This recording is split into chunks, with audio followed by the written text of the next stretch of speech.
Hello friends, welcome to my channel UPSC journey. Friends, तो पहली बात मैं आज आपसे कुछ डिस्कस करना चाहती हूँ। दरअसल बात ये है कि मैंने रिसेंटली अपना इंस्टाग्राम आईडी आपके साथ शेयर किया था कि आपके कोई क्वेश्चंस होंगे तो आप इंस्टाग्राम पे मुझे पोस्ट कर दीजिए, या फिर सॉरी पोस्ट बोल रही मैं, डीएम कर दीजिए मुझे। तो फिर मैं उस पर वीडियो डाला करूँगी या फिर मुझे कमेंट कर दीजिए। तो फ्रेंड्स, देखो बात ये है कि सबको इंडिविजुअल, मुझे बहुत सारे डीएम आते रहते हैं यूपीएससी के रिगार्डिंग, तो सबको इंडिविजुअल मैसेज नहीं कर सकती मैं। यार मेरा भी कुछ समय है, मतलब मुझे भी पढ़ाई करनी होती है, तो यार हर समय मैं नहीं आपसे चैट कर सकती इंस्टाग्राम पे।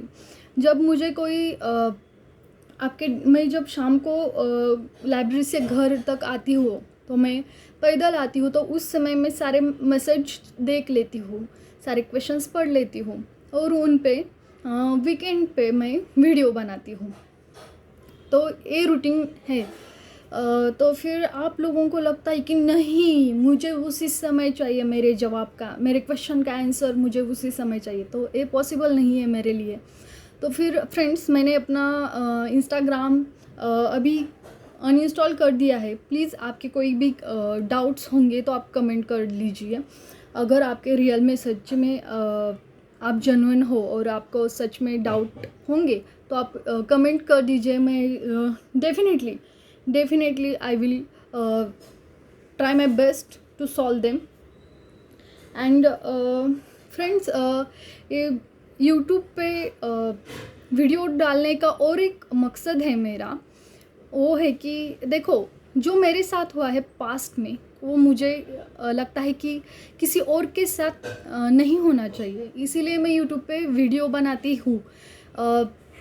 दरअसल बात ये है कि जब मैं स्कूल में थी तो हमें आईएएस के बारे में बताया गया, तो वो जो अट्रैक्शन था इस पोस्ट के बारे में, वो तब से शुरू हुआ। लेकिन कोई आसपास में या रिलेटिव्स में या घर में कोई ऐसा नहीं था जो गाइड कर सके कि अरे इस एग्ज़ाम के लिए ऐसे पढ़ाई करनी चाहिए, या फिर उसे अभी स्टार्ट कर देना चाहिए अपने स्कूल के टाइम से ही। ये बुक्स होती है, इन बुक्स को पढ़ना चाहिए। तो बस मुझे इतना पता था कि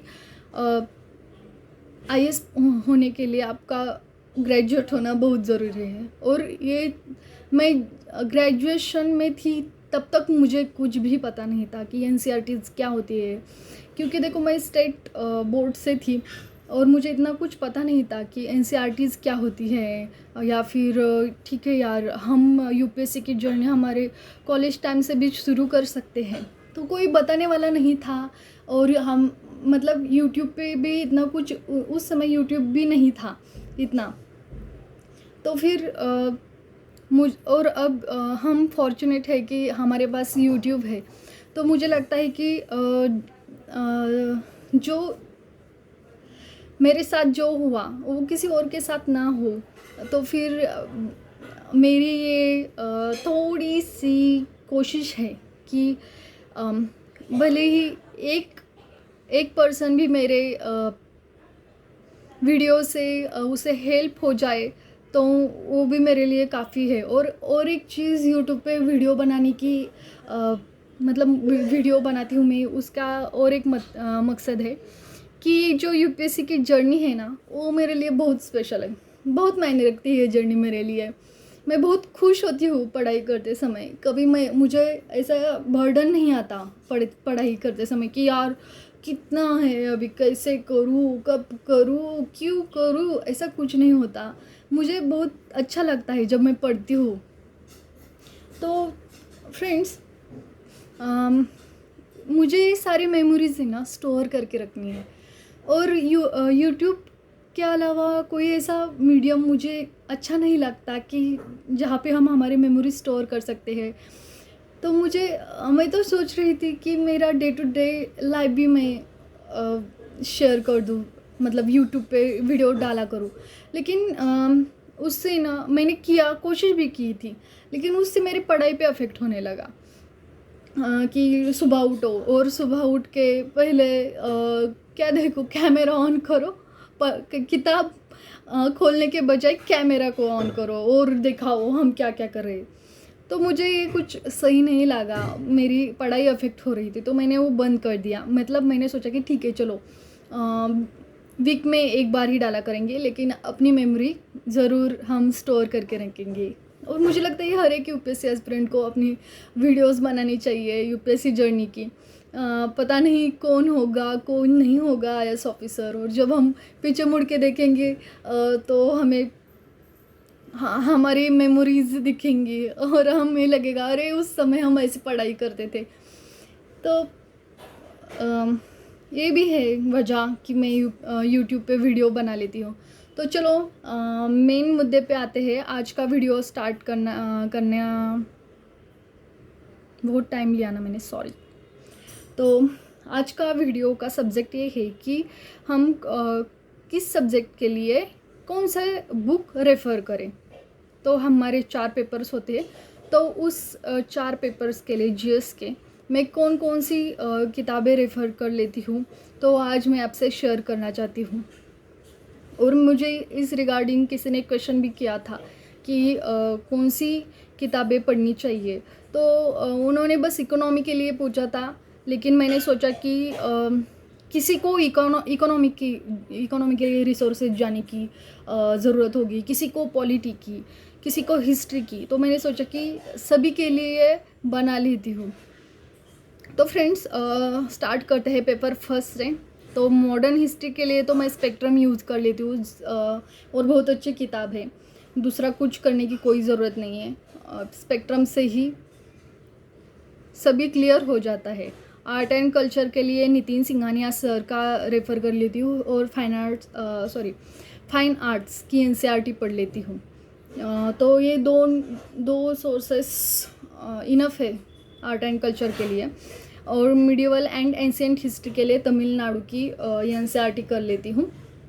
तो और बस इतना ही। एंशिएंट और मिडिवल्स में से दोनों में से कोई भी एक सब्जेक्ट आप कर लेंगे ना तो भी बहुत है, क्योंकि हिस्ट्री इतना बड़ा है ना कि हमें मतलब बहुत टाइम लगता है। तो सभी सब्जेक्ट्स मतलब मिडिवल भी करना है, एंशिएंट भी करना है, तो इसकी कोई ज़रूरत नहीं है। तो मिडिवल एक बार देख लेना ऐसे ही, लेकिन एंशिएंट अच्छे से कर लेना, क्योंकि देखो एंशिएंट का रेफरेंस आर्ट एंड कल्चर से भी है, तो फिर एंशिएंट करना इजी पड़ जाता है, इजी हो जाता है। तो तमिलनाडु की एनसीईआरटी कर लेना एंशिएंट एंड मिडिवल के लिए। देन वर्ल्ड हिस्ट्री के लिए अर्जुन देव की एनसीईआरटी कर लेना। छोटी किताब है, अच्छी किताब है। एंड एनसीईआरटी कौन सी, themes in world history, NCERT कर लेना। देन अभी जोग्राफ़ी पे आ जाते हैं। तो जोग्राफ़ी में मैंने एनसीईआरटी पढ़ी है 9, 10, 11 एंड 12 क्लास की एनसीईआरटीज़ कर ली। और इससे दरअसल हमारा 80% सिलेबस कवर हो जाता है, लेकिन फिर भी जेसी लियोन स्टैंडर्ड्स बुक है तो उसे भी रेफ़र कर लेना चाहिए।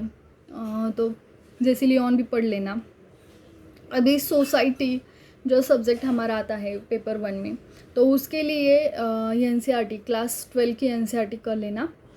तो उससे मेरा ऑप्शनल भी सोशोलॉजी है, तो मुझे उससे हेल्प मिलती है, सोशोलॉजी में भी हेल्प हो जाती है और सोसाइटी में भी हेल्प हो जाती है। तो देखो एनसीईआरटी क्लास 12 की दोनों एनसीईआरटीज़ कर लेना, Indian society and social change and development in India. तो चलो जीएस 1 का तो हो गया, अभी जीएस 2 का देख लेते हैं।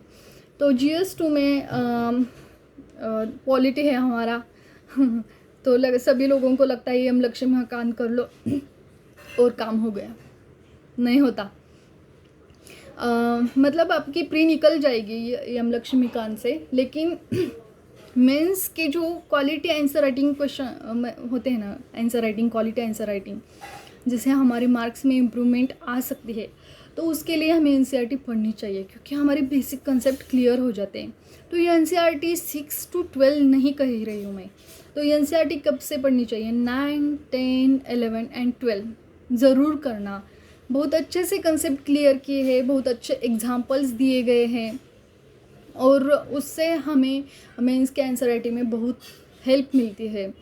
तो ज़रूर कर लेना ये एनसीईआरटीज़ भी, और साथ में M Laxmikanth and yes and second ARC report. तो देखो, सेकंड एआरसी रिपोर्ट में 6 रिपोर्ट करना लोकल गवर्नेंस पे, एंड 13th रिपोर्ट करना organisation structure of government of India.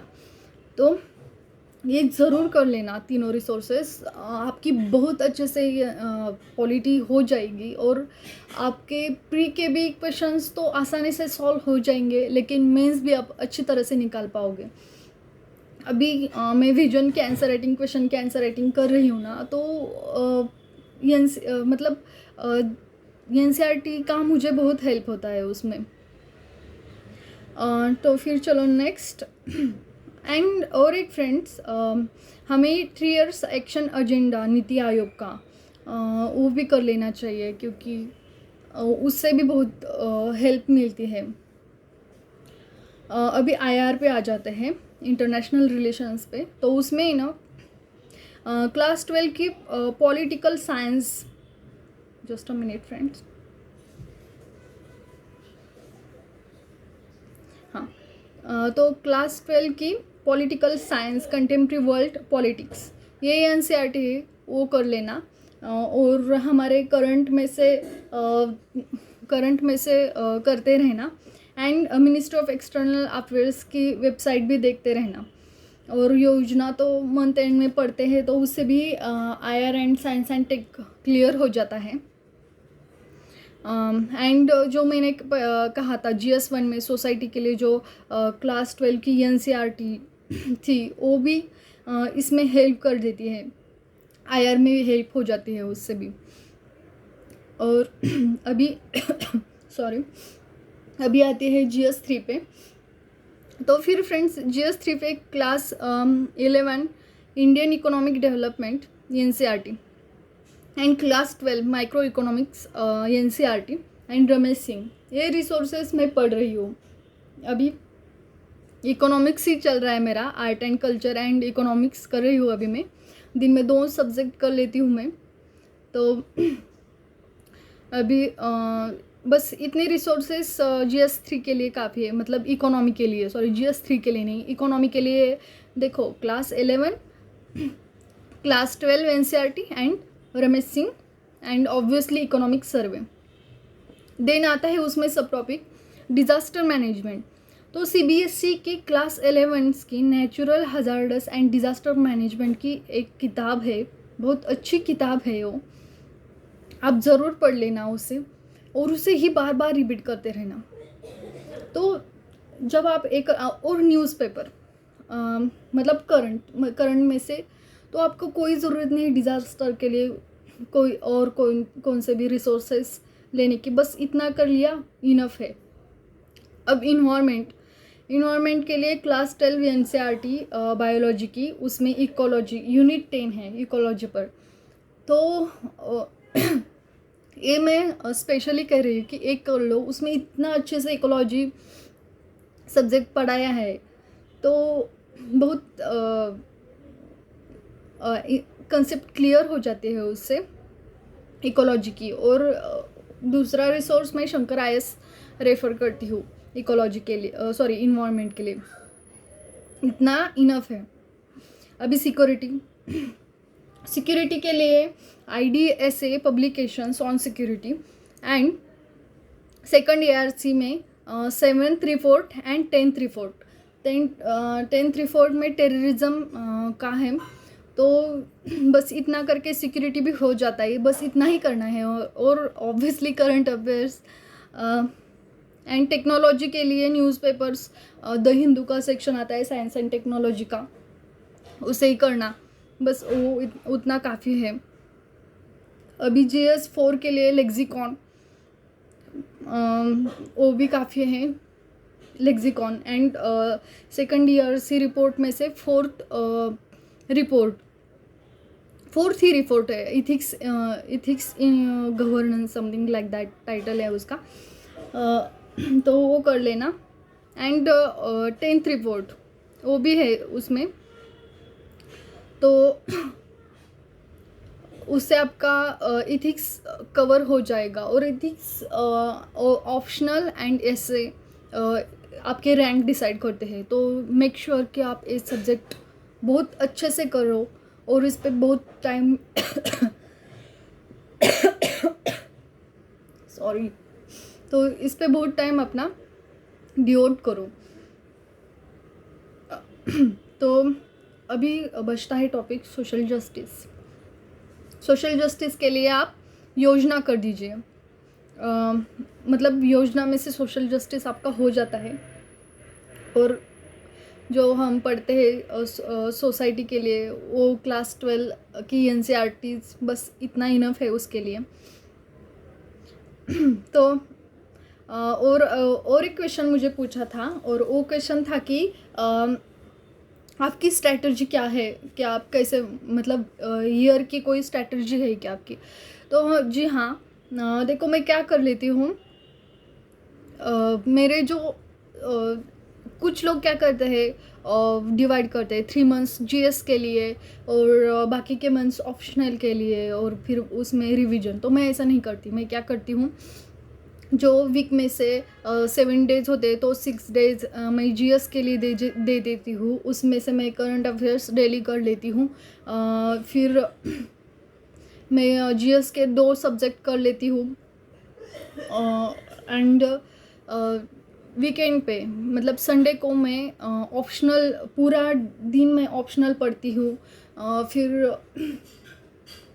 Optional पढ़ लेती हूँ, और फिर 2 से 5 बजे तक आंसर राइटिंग प्रैक्टिस कर लेती हूँ ऑप्शनल की। तो मुझे ये ईजी पड़ता है। तो सिर्फ और टेंशन भी नहीं आता कि अरे यार अभी तो ऑप्शनल करना है, ऑप्शनल बचा है, ऑप्शनल बचा है, ऐसा नहीं होता।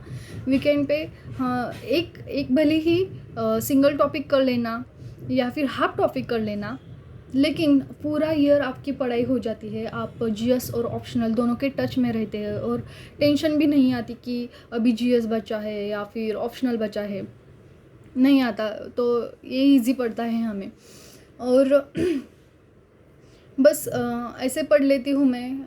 एंड मैंने तो बताया था आपको, करंट अफेयर्स के नहीं बताया नहीं है मैंने आपको। करंट अफेयर्स के लिए मैं द हिंदू पढ़ लेती हूँ और इनसाइट IAS पढ़ लेती हूँ। तो द हिंदू में से मैं पूरा पेपर नहीं पढ़ती। मैं द हिंदू में सिर्फ मैं एडिटोरियल पढ़ लेती हूँ। उस पर क्वेश्चन बना के मतलब इम्पोर्टेंट जो एडिटोरियल होते हैं, तो उस पर क्वेश्चन बना के मैं आंसर के फॉर्मेट में लिखने की कोशिश करती हूँ। उससे मेरी डेली आंसर राइटिंग की प्रैक्टिस भी हो जाती है। एंड इनसाइट से मैं टॉपिक्स कर लेती हूँ करंट्स के। तो उसके नोट्स नहीं बनाती मैं, बस जो न्यूज़ में है उसे लिख लेती हूँ एक बार, और उसे दिन में 2 बार रिवाइज करती हूँ। एक पढ़ते समय और पढ़ने के बाद, एंड दूसरा शाम को सोने से पहले। तो इस तरह से मैं कर लेती हूँ। और रिवीजन डेली करना, जितना भी पढ़ोगे आप उसे डेली रिवाइज करना बहुत ज़रूरी होता है। तो ये वीडियो जो मैं करती हूँ, तो वो कोई सब्सक्राइबर्स बढ़ाने के लिए नहीं करती, या फिर इससे मेरी इकोनॉमिकल ग्रोथ हो जाए, तो ये बिल्कुल भी रीज़न नहीं है इसके पीछे, प्लीज़ नहीं है बिल्कुल। क्योंकि मेरी इकोनॉमिकल कंडीशन बहुत अच्छी है, और I am trader by profession. क्योंकि अभी मैं मेरी मैकेनिकल इंजीनियर से मैं ग्रेजुएट हो गई हूँ, लेकिन मुझे IAS ऑफिसर बनना है। तो मैं मेरा पूरा दिन पढ़ाई करने में लगाने चाहती हूँ, तो जॉब नहीं करती मैं। लेकिन जी हाँ, मैं ट्रेडिंग करती हूँ दिन में। मतलब 2 घंटे मैं निकाल लेती हूँ, उसमें ट्रेड कर लेती हूँ अपना हर रोज़। और क्योंकि फाइनेंशियली स्टेबल होना भी ज़रूरी होता है। तो मेरा ये मोटिवेशन नहीं है कि मुझे सब्सक्राइबर्स मिलेंगे और फिर मैं सौरभ जोशी है ना वो यूट्यूबर, उनकी जैसी बहुत बहुत बहुत रीच बनूंगी, तो नहीं। ये यूट्यूब चैनल मेरा सिर्फ उन लोगों के लिए है जिन्हें मेरी ज़रूरत है। या फिर जो हाँ जिन्हें मेरी ज़रूरत है, या फिर उन्हें अच्छा लगता है होगा मेरा वीडियो देखना, या फिर जिन्हें मेरी जर्नी देखनी है, मैं कैसे पढ़ती हूँ, क्या पढ़ती हूँ, तो बस इन लोगों के लिए है और मेरे खुद के लिए है मेरा चैनल, क्योंकि मुझे मेमोरी स्टोर करनी है मेरी इस जर्नी की। इसलिए मैंने चैनल का नाम भी यूपीएससी जर्नी रखा है, क्योंकि मुझे सिर्फ यहाँ पे मेरी मेमोरी स्टोर करके रखनी है। जब भी आइस बनूँ तो देखूँ कि यार उस समय मैं ऐसी पढ़ती थी। तो बस इतना मोटिव है। और प्लीज़ इंस्टाग्राम पे मत डीएम कीजिए, मैं आपसे रिक्वेस्ट करती हूँ, क्योंकि नहीं मैं हर एक को आंसर दे सकती, हर एक से बात नहीं कर सकती। अगर यही करने बैठूँगी तो मुझे मेरी पढ़ाई छोड़ देनी पड़ेगी, और वो मैं नहीं कर सकती, वो मुझे बहुत कॉस्टली पड़ेगा। तो फ्रेंड्स बस इतना ही, और बुरा मत मानो यार। इंस्टाग्राम पे नहीं इतने लोगों को नहीं रिप्लाई दे सकती मैं, मेरी भी कुछ पर्सनल लाइफ है यार। जब दिन भर पढ़ के शाम को घर लौटती हूँ तो खाना खा के सोने का मन करता है, उसमें भी हमें रिवीजन करनी पड़ती है शाम को सोने से पहले। तो फिर इतना एग्जॉस्ट हो जाती हूँ कि ऐसा लगता है कि कब खाना खा के सो जाओ। तो इतनी थकी हुई होती हूँ, तो उसमें फिर इंस्टाग्राम आपको रिप्लाई देना, चैट करना नहीं मन करता, चैट करने का सो जाने का मन करता है। तो वीडियो बहुत लंबी हो रही है अभी। तो फ्रेंड्स बस और मैं भी थकी हूँ, आपको लग रहा होगा मेरे चेहरे से, थकी हुई हूँ मैं आज भी। तो चलो फ्रेंड्स बस इतना ही आज के लिए। और गलतियाँ मेरे से भी हो जाती है, आप कमेंट कर दीजिए मेरी गलतियों को, मैं उन्हें सुधारा करूँगी। बस इतना ही। तो चलो bye, good night, sweet dreams, bye, take care.